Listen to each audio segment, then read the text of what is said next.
Hi friends, Telangana రాష్ట్ర ప్రజలందరికీ అదిరిపే శుభవార్త. కొత్త ఆసరా చేత పెన్షన్లు భారీగా అయితే పెంచారు. ఇప్పటి వరకు కూడా పెంచిన డబ్బులు ఇవ్వట్లేదు. ఈ నెల ఆ నెల అంటున్నారు. మరి ఏంటి అసలు ఎందుకు ఇవ్వట్లేదు, ఎందుకు పెంచట్లేదు అనేసి చాలామంది అయితే అడగడం జరుగుతుంది. కొత్త పెన్షన్లు కూడా కొంతమందికి మంజూరు అవుతున్నాయి, కొంత మంజూరు కావట్లేదు.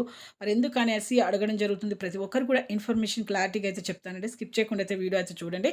లేట్ చేయకుండా అయితే వీడియోలోకి అయితే వెళ్ళిపోదాం. పాత వారికి, కొత్త వారికి, వృద్ధులకి, వితంతులకి, ఒంటరి మహిళలకు 4,000, వికలాంగులకి 6,000, హెచ్ఐబీడీ, చేనేత, మగ్గం కార్మికులకు 4,000, డయాలసిస్ వారికి కూడా 4,000 అండి. ప్రతి ఒక్కరికి కూడా 4,000. అయితే ఇప్పుడు కొత్త పెన్షన్లు మాత్రమే మంజూరు చేస్తున్నారండి. ఈ మంజూరు చేయడం మాత్రం జరుగుతుంది. మరి క్యాబినెట్ అసెంబ్లీ మీటింగ్లో మరి ఎలాంటి పెంపు విషయంలో మాత్రం ఎలాంటి అప్డేట్ అనేది రాలేదు. వెంటనే మీరు కొత్త పెన్షన్లు ఎవరైతే పెట్టుకోవాలనుకుంటున్నారో దరఖాస్తుల అప్లికేషన్స్ వెంటనే పెట్టుకోండి.